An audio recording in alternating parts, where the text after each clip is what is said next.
Sir, अभी अभी हमने कानून मंत्री अर्जुन मेघवाल जी की बात सुनी और कहीं उनके बातों से लग रहा था कि शायद पहली बार सदन के अंदर महिला आरक्षण पर चर्चा हो रही है। आज ही हर्ष का दिन है, आज ही उल्लास का दिन है, आज ही पारित हो रहा है, पहली बार हो रहा है, ऐतिहासिक हो रहा है, ऐसा उन्होंने एक ढांचा बनाने की कोशिश की। लेकिन आज से ही 3 साल पहले तब आदरणीय गृह मंत्री जी, उस समय भी ऐसी ही बातें उन्होंने की।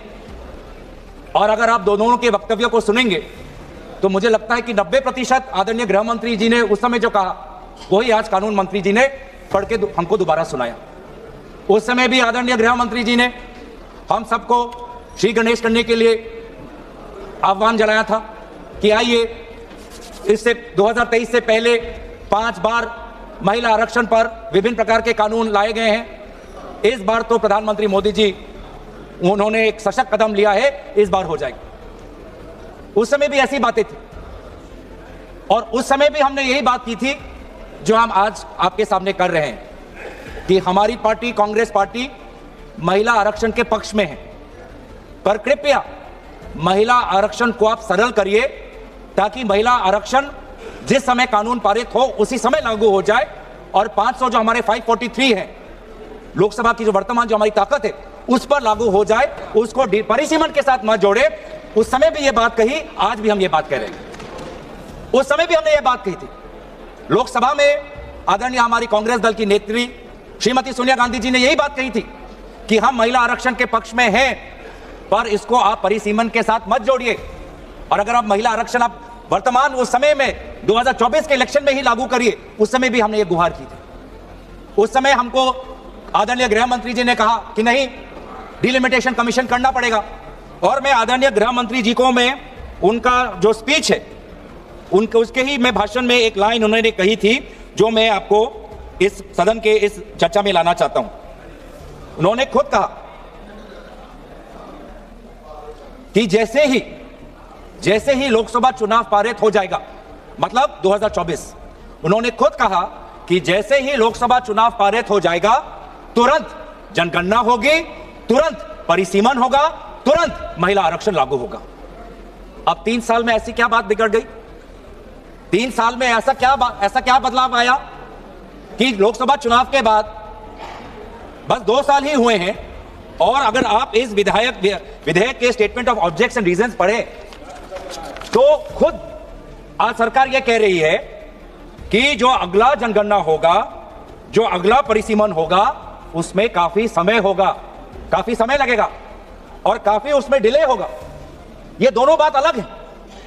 स्वयं 3 साल पहले गृह मंत्री अमित शाह जी ने सदन में परिसीमन और जनगणना को महिला आरक्षण के साथ जोड़ते हुए हम सबको आश्वासन दिया कि जैसे ही अगली सरकार आएगी तुरंत जनगणना होगी, तुरंत परिसीमन होगा। और आज भी ये कह रहे हैं कि परिसीमन का, जनगणना का काम शुरू हो गया। अभी कुछ समय पहले आदरणीय गृह मंत्री अमित शाह जी ने कहा कि घरों की संख्या शुरुआत हो गई, घरों की संख्या कितनी है शुरुआत हो गई और फिर व्यक्तिगत जनगणना उसकी शुरुआत होगी। तो क्यों आप अपने ही बिल में कह रहे हैं कि अगला जनगणना, अगला डिलिमिटेशन एक्सरसाइज में काफी समय लगेगा? तो इसका हम क्या समझे? इसका हम ये समझ सकते हैं कि कहीं ना कहीं आप वास्तविक रूप से महिला आरक्षण के पक्ष में नहीं हो। आप बार बार महिला आरक्षण में विभिन्न प्रकार के अटकलें ला रहे हो ताकि महिला आरक्षण को और पीछे किया जाए और बाद में हो। जो बात आसानी से हो सकती है, जो बात सरलता से हो सकती है, उसमें आप बार बार पेचीदा अटकलें लाके उसमें आप विलंब ला रहे हो। तभी आप 2023 में अगर आप हमारी बात सुनते तो 2024 में महिला आरक्षण आ जाता।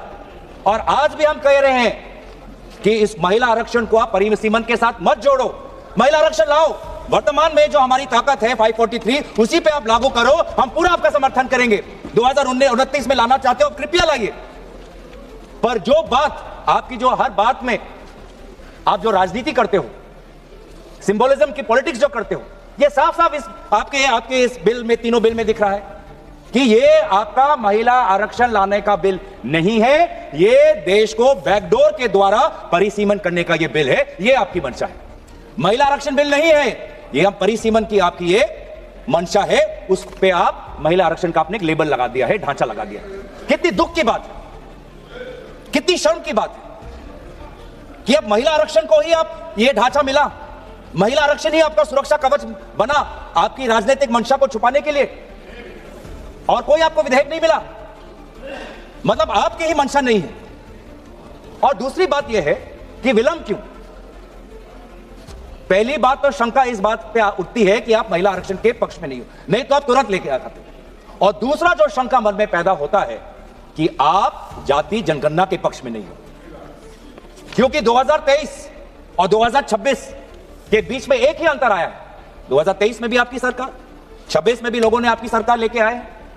2023 में आपने कहा कि जनगणना होगी, परिसीमन होगा, फिर महिला आरक्षण होगी, और आज आप कह रहे हैं कि नहीं, जनगणना से पहले हमको महिला आरक्षण लाने की कोशिश करना चाहिए। क्या फर्क आया? फर्क बस इतना ही आया कि पूरे इंडिया अलायंस और विभिन्न विरोधी दल के दबाव में आदरणीय राहुल गांधी जी के नेतृत्व में हमने आपके सरकार को विमर्श किया कि आपको जनगणना के साथ जाति जनगणना करनी पड़ेगी, जिसका उल्लेख आपने एक प्रेस रिलीज के द्वारा अपने फरवरी के महीने में किया, दबाव में आके किया, इसके पक्ष में आप नहीं थे। इससे प्रेस रिलीज से पहले कई बार सदन के अंदर सदन के बाहर क्या क्या हम पर आलोचना नहीं हुई, कभी अर्बन नक्सल, कभी देशद्रोही, क्या क्या नहीं कहा, देश का बंटवारा चाहते हैं, क्या क्या आरोप नहीं लगाया। लेकिन जब आपने खुद देखा कि देश के लोग, अति पिछले वर्ग के लोग, अल्पसंख्यक जब वो चाहते हैं, जनजाति लोग, अनुसूचित जाति लोग जब वो चाहते हैं कि जाति जनगणना हो, तो आपने विमर्श होकर आपने जाति जनगणना लेके आए। अब आप वो जाति जनगणना को नहीं करना चाहते, आप नहीं लागू करना चाहते। अभी भी समय है, 2026 है, आप कह रहे हो कि काम आपका शुरू हो गया है, तो आपको क्यों लगता है, आपने क्यों यहां पे लिखा है कि कंसिडरेबल टाइम लगेगा और पार्टिसिपेशन ऑफ वुमेन जो है हमारी पॉलिटिक्स में वो डिले हो जाएगी? मतलब आप जाति जनगणना के पक्ष में नहीं हो। साफ साफ आपका उद्देश्य, आपकी राजनीति यहां पे है। मैं पढ़ देना चाहता हूं। The next census and consequential delimitation exercise thereafter will take considerable time and thus delay the effective and dedicated participation of women in our democratic polity. Hence, the objective of the proposed bill is to operationalize 1/3 reservation for women through a delimitation exercise to be undertaken on the basis of the population figures of the latest published census. ये क्या तरीका है कि महिला आरक्षण को लागू करने के लिए आप एक डिलिमिटेशन को बुलडोज कर रहे हो, बुलडोज कर रहे हो आप डिलिमिटेशन। आप जो ये बिल में आप जो ये संख्या लाए हो क्लॉज 3 में कि आर्टिकल 81 ऑफ कॉन्स्टिट्यूशन में संशोधन आना चाहिए कि 815 मेंबर्स आने चाहिए, कहां से आया ये संख्या किसने निर्धारित किया? सरकार। और इसीलिए तो हम इस बिल का विरोध कर रहे हैं कि आज सरकार अपने आप, जो संविधान में लिखा हुआ है कि जो अगला सेंसस होगा 2026 उसके बाद डिलिमिटेशन होगा, आज सरकार ने वो संविधान का पूरा आर्टिकल 81 को खत्म करके खुद अपने आप को ताकत दे रहा है कि नहीं, सेंसस के लिए नहीं हमको रुकना, और अपने आप हमने चुन लिया कि 815 करना है। ये संख्या कहां से आया? नागपुर से आया? किसी शाखा से आया? कहां से आया? कोई सरकारी दस्तावेज, कोई पार्लियामेंट्री पेपर, कोई पार्लियामेंट्री कमेटी की रिपोर्ट, कहां से आया 815 नंबर? क्या आसमान से टपक गया? कहां से आया? यही तो हम जानना चाहिए। इसलिए तो हम कह रहे हैं कि सरकार के पास इस विधेयक को इंट्रोड्यूस करने की लेजिस्लेटिव कॉम्पिटेंस है ही नहीं, कि वो सरकार अपने आप कैसे तय कर ले कि पार्लियामेंट की सदन की संख्या कितनी बढ़नी चाहिए अपने आप, बिना सेंसस की।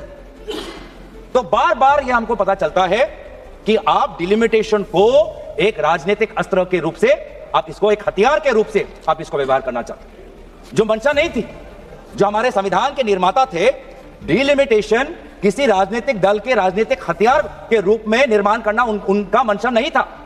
डिलिमिटेशन की मंशा क्या थी कि जैसे जैसे जनसंख्या बढ़ेगी, प्रशासन के लिए, सुशासन के लिए हम अपने डिलिमिटेशन अपने विधानसभाओं का, लोकसभा क्षेत्रों का ऐसा करें ताकि लोगों को प्रशासनिक सुविधा मिले, ताकि सुशासन सुचारू रूप से हो। इस उद्देश्य से डिलिमिटेशन हुआ था। लेकिन हमने देखा है कि इस सरकार के द्वारा किस प्रकार से डिलिमिटेशन को, किस प्रकार से एक निजी और काफी निम्न स्तर की राजनीतिक अस्त्र इसको बनाया गया। मैं 2 प्रदेशों का उदाहरण देना चाहता हूं कि कैसे आज डिलिमिटेशन का व्यवहार किया जा रहा है। एक जम्मू कश्मीर, दूसरा असम, दोनों प्रदेशों में डिलिमिटेशन, दोनों प्रदेशों में। और एक में क्या हुआ, जम्मू कश्मीर के जब आपने परिसीमन की तो वहां पे आपने डिलिमिटेशन कमीशन बैठाई, और वहां पर अपने सेंसस, कौन से सेंसस का आपने इस्तेमाल किया? 2011 का। और दूसरी तरफ आपने असम में परिसीमन की, वहां पर परिसीमन की दायित्व खुद केंद्र चुनाव आयोग ने ले ली, और वहां पर परिसीमन के सेंसस के आधार पर हुआ 2001 पर।